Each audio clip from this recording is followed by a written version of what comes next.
Hello my wonderful, beautiful friends, guys. Welcome back to r/MaliciousCompliance, where people teach others a lesson that they'll never forget. In this episode, guys, it's all about bad landlords getting their just desserts. So if you've ever dealt with horrible landlords, this one's for you. I hope you enjoy the stories, hit subscribe if you're not, and as always, you can send or link your post to this email right here. Let's dive in. So about 10 years ago, my husband and I were renting a house while we tried to buy a place. The landlord seemed nice, so it was a great situation. When we found a place to buy, we gave him our forwarding information along with the keys. It took about 2 months to get our deposit back, and we were shocked, to say the least. The guy had taken $400 out. He had an enclosed porch that had a screen with no glass. It had outdoor carpeting that was gross, and we bought a remnant to cover the carpet since we had little kids and it was questionable. It wasn't ideal, but it was a rental. When we left, we rolled up the carpet and we threw it away. Anyway, the landlord stated in his letter that he was taking out $400 because we had broken the lease by having a dog, and his proof was the condition of the carpet. Now, of course, we did not have a dog, and that carpet was gross when we got there. We tried to explain, but he was having none of it, and he would ignore our attempts to reach out. Plus, how do you prove the absence of something? So cue the malicious compliance. If you want to follow the lease so carefully as to make up animals, well, perhaps you should read the laws a little better. According to our state, landlords have exactly 1 month to send the deposit back, and the guy took 2. And according to the law, you can be held liable for 3 times the amount, $1,800 in our case. So we sued. We no longer wanted $400 back. We wanted $5,400. It was somewhat painful, as he dodged attempts to serve him, and he had out-of-state attorney friends try to intimidate us. But eventually, he had to hire an attorney, and we settled on $2,000. In addition to the $1,400 we got back. We filed with the help of a friend, so we didn't owe any attorney, just filing fees. The guy ended up paying $2,000 plus attorney fees instead of our $400 for a phantom dog. Know your rights as tenants. I agree 100% with what Opie said. Definitely know your rights as tenants, guys, and always take pictures prior to moving in. And trust me, guys, when I say that, because I learned the hard way over a decade ago, when I had a scummy landlord try to basically bully me out of surrendering my deposit by threatening to take me to small claims court. With that said, though, I'm glad that scummy landlord got what he deserved in the end. Try to take $400 from us, let's have you pay thousands instead. Like, I'm trying to imagine the look on that guy's face when he was ordered to pay that sum of money to OP and his wife. Must have been priceless. So this happened a few years ago. My wife and I were renting this apartment from a family friend of hers. She was best friends with his daughter growing up, and she had known him for 15 years. The guy was at our wedding. We paid the rent full every month on time.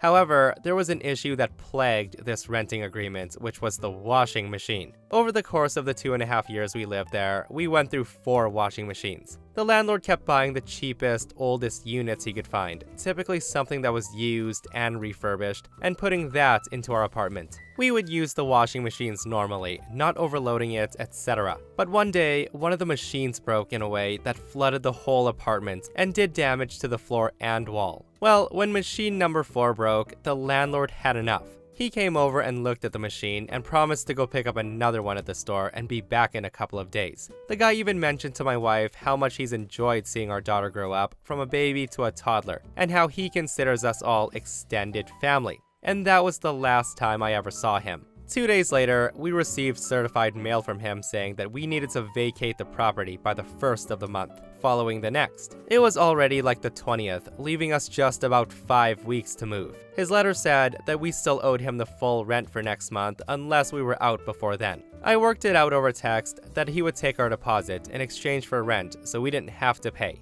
I then asked if we would have another washer that week like he'd promised, and the guy flipped out.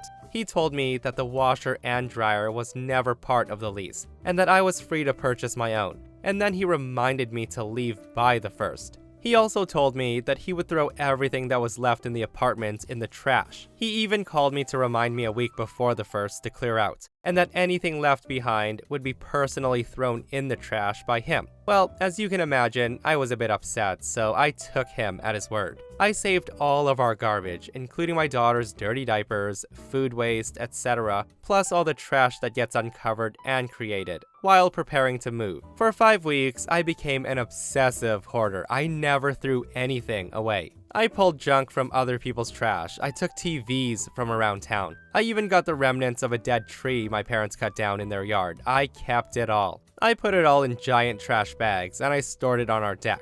On the night before the first, I opened those bags and I dumped all that stuff everywhere inside the apartment. I covered the floor with so much litter that it was impossible to walk through the apartment without stepping on rotten food, leaking diapers, old wrappers. It was disgusting. The guy texted me almost a week later, asking me what the F I had done. Apparently that trash got left to rot there for a week without air conditioning before he came to check on the unit, and the smell was just permeated into the carpets and the walls. I then sent him a screenshot of the conversation where he said that he would throw everything that was left out. He told me that I knew what he meant, and let's be honest, I did, but he was willing to throw out a 15-year relationship because he was tired of buying cheap washing machines, so F him. Oh my goodness, guys, talk about a next level petty compliance, which a lot of people in the comments are saying that OP went completely overboard with. Let me know your thoughts. This person says, wait, you absolutely trashed the apartment with rotten food, garbage, and dirty diapers? Holy, you scumbag.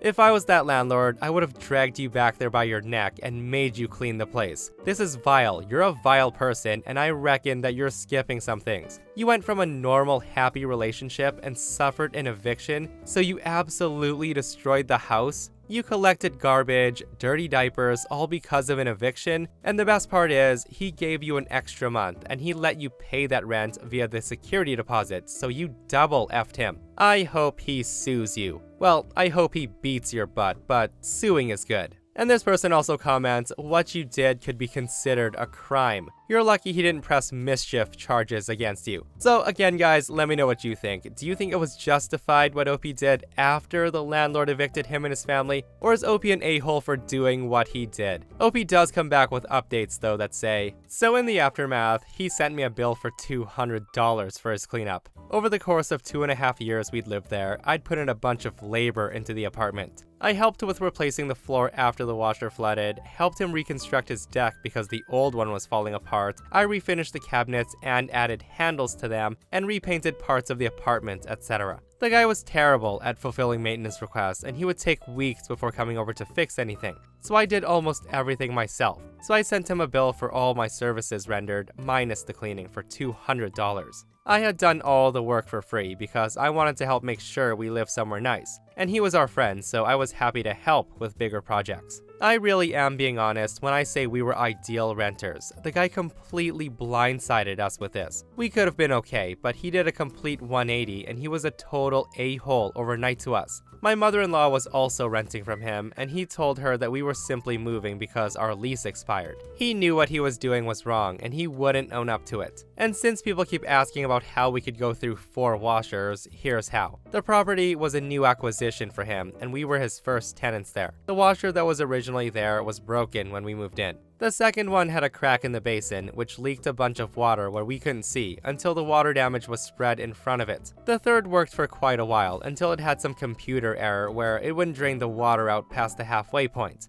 So it was always full of about a foot of standing water. The fourth was about 3 months before it became totally unresponsive and the guy wouldn't do anything. He kept buying these from a discount used appliance store where everything was sold as is, so nothing had warranty and he couldn't return them. If he hadn't tried to cut corners and just bought one decent washer, it probably would have been cheaper and definitely would have been easier. So yeah, with OP coming back to give that update, let me know what you guys think. Is he in the right for doing this to his landlord, or is he still an a-hole? Leave your comments down below.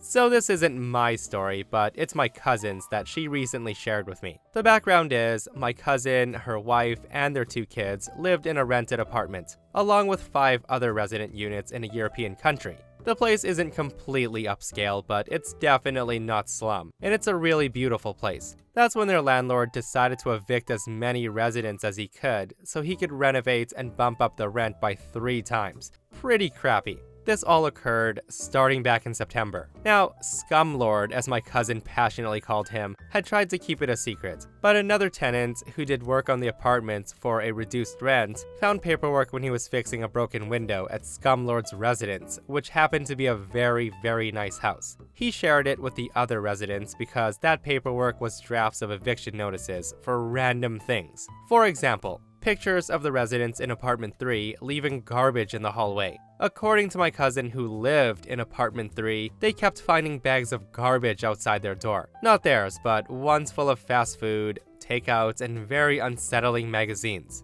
My cousin is vegetarian and their family doesn't eat takeout, so it's definitely not their garbage. But back to the story. So basically, my cousin and all the other residents came together in their courtyard and realized that their landlord was faking these sorts of things to get them all evicted, with fake photographic evidence. None of them were very happy, especially since one apartment was apparently being rented by the couples who just had their first child, another an elderly couple who had nowhere else to go, and the maintenance guy who couldn't find anywhere closer to work and he didn't have a car. Rent prices were skyrocketing and these guys literally had nowhere else to go.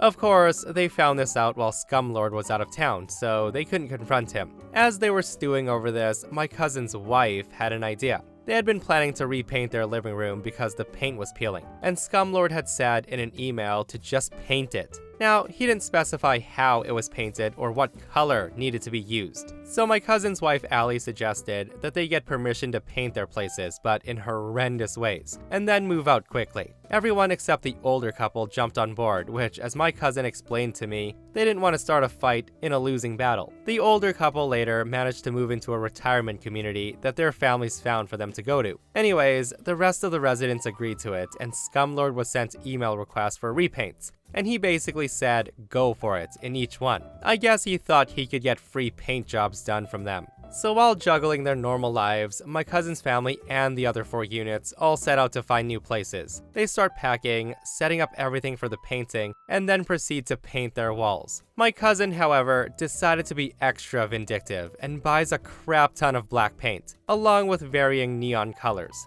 She and Allie then painted on as many layers of black paint that they could, after using primer, of course, in every single room. Even the bathrooms and ceilings weren't spared. They finished in about mid-November, and they let their kids, who are 5 and 8, loose with the neon colors. I'm talking handprints, random swatches of paint, footprints on the ceiling, just every random thing that those 2 kids wanted to do. According to my cousin, it was a glorious, horrific disaster. She even told me that there was a butt print. She didn't know what the other places were like, only hearing that the maintenance guy painted rainbows everywhere, that the family in apartment 5 had just thrown different color paints on the walls at random. Everyone pretty much had bad paint jobs that needed to be repainted to rent out. Thankfully, my cousin's family managed to find a place before Christmas, which was smaller, but it was in a good area of town. They sent their moving notice and they booked it. 2 weeks later, after they settled in their new place, Scumlord's blowing up their cell phones. He was pissed by all the new looks. The guy wanted to sue them and threatened court. My cousin and Allie obliged. So court day comes and Slumlord actually had a lawyer. The guy was suing all 5 former residents at once. And he claimed a whole bunch of crap, including all the reasons for the evictions. And the maintenance guy destroyed him. He provided proof about the fake eviction evidence. And then they all provided the email printouts of the paint requests, pointing out how Scumlord never specified how it was to be painted or the colors. So the judge threw Scumlord's case out the window and ordered him to pay restitution for damages. My cousin's family got the restitution, and she watched in glee as Scumlord struggled to undo the paint damages, before apparently giving up and tried to sell the building. So far, there have been no takers. And to clarify, former tenants want nothing to do with the old apartment anymore. As for repainting, I wasn't kidding when I said a crap ton of paint was bought and used.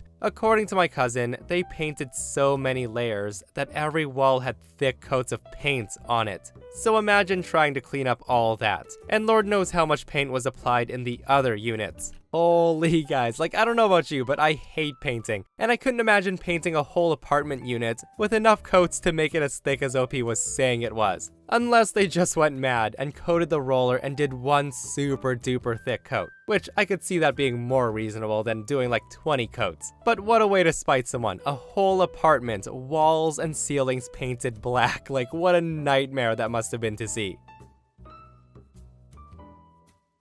So I'm a lawyer, but I haven't always been a lawyer. I was a law student once, and law students have all the arrogance of a lawyer, 1% of the knowledge, but 10 times the reckless abandon. And here's how all that came together. So I moved to DC to do the last semester of my law schooling at Georgetown. I jumped in an apartment with 2 other people, but I never met the landlord. The people liked me, and they said I could move in, but also said the landlord had a review process that could take a few weeks because he's lazy and slow. They also mentioned that he was a huge jerk. The guy never fixed anything, hadn't done so much as mowed the grass in years, and he hadn't paid the light bill in the lobby for months, so we had no porch lights. Which, whatever, I thought. I needed a place. So I asked them if they cared if I moved in that day, and they were fine with it. I knew enough landlord-tenant law in DC to know that the tenant basically always wins, so long as they're paying and not destroying the property. We used to call it pissing on the walls rules. So I just moved in, and I skipped the interview.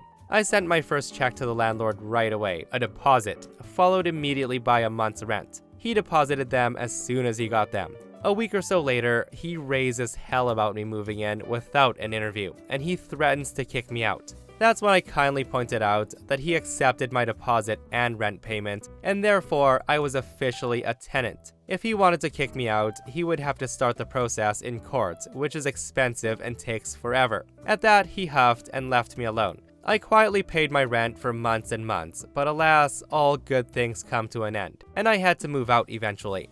I emailed the landlord 2 months, and then 1 month in advance of leaving. I let him know that he should come inspect the property to make sure I'd not caused any damage that would require my deposit, and that if not, I would like it back. I never heard from him. The time eventually came that I was done living there and I was moving out. I had everything packed and was ready to leave, and then notified the landlord that I would like my deposit back. He then said if I wanted it back, I could start the process in court. That's when I smiled. I already knew that was coming. It turns out, Mr. Landlord, that those emails I sent you happen to correspond with the exact days and timing that I'm required to give you in order to get my security deposit back. Oh, and by the way, that request to come inspect the premises that you never replied to was also a part of the process. And by not coming, you've officially waived your inspection as of today. Also, I happen to have already filled out the small claim for return of a security deposit. Here's your copy. I'm electronically filing this with the court today. Good luck. About 10 days later, I got a check in the mail. Again, guys, posts like this make me so happy because, like I said, I've dealt with a scummy landlord that basically stole my deposit, claiming a lot of BS things, which I later found out he wasn't allowed to do. And this person shares their comment and says, my sister went through some similar stuff when she was renting a house. One day, she calls my brother-in-law and says to him, where's the binoculars? I think the landlord's parked down the street watching the house. He had the binoculars with him as he was scouting for the upcoming deer hunting season, but he had left his gun at home. He tells her, just use the scope on my gun. So my sister picks up the gun and gets to watch her landlord crap his pants because he was in fact watching the house with his own pair of binoculars, which is completely illegal, and saw my crazy ass sister pointing a rifle directly at him. Every molecule of my body wishes that there was a camera attached to that scope.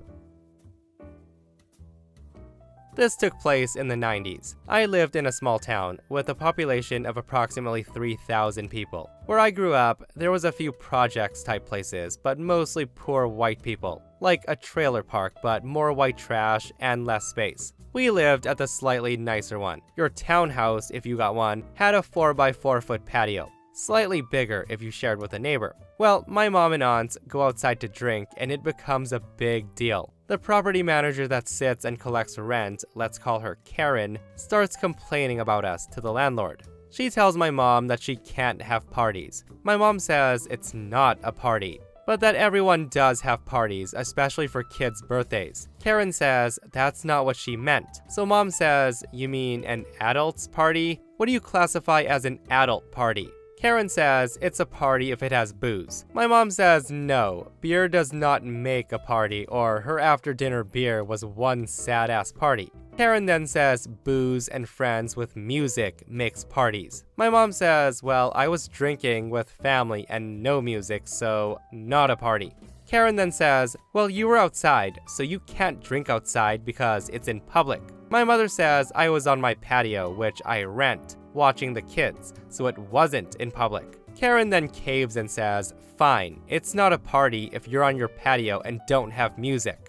So with that, she sends the memo out to every tenant, even the 12 apartment shoeboxes that have one patio at the 2 exits. So all the tenants come out to the patios. Some patios had the music going and some had beer, but everyone was drinking, and that's when Karen calls the cops. The cops start with my mom because her yard is full. Karen screams that this is a party. My mom says, no, those are teenagers and kids playing in the yard, and I'm sitting on my patio having a beer watching. Karen then says, but there's music. That's when the neighbor sitting next to mom speaks up and says, that's from my patio, the kids are dancing. She then screams, arrest someone for public intoxication. Nope, not intoxicated, and not in public. They proceed to check every single patio. No one had both music and beer, and each radio was just loud enough to hear. Since they couldn't find a neighbor that was complaining, they just told Karen that there wasn't a party, but just neighbors visiting other neighbors and kids listening to radios. It then became a thing every Friday and Saturday.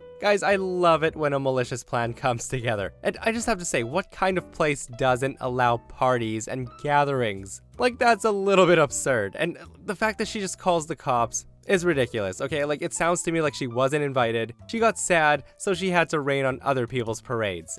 Typical Karen, right? And that, my friends, brings us to another end of our /MaliciousCompliance. Guys, if you enjoyed the stories today, hit that like button. And if you're not subscribed, consider subscribing so you don't miss these crazy stories. And if you missed the last episode on the channel, it's an r/entitled People episode, where a Karen demands OP date her son, which is ridiculous. Guys, go check it out if you haven't. And myself and Stevie Boy will see you guys in the next one. We love you.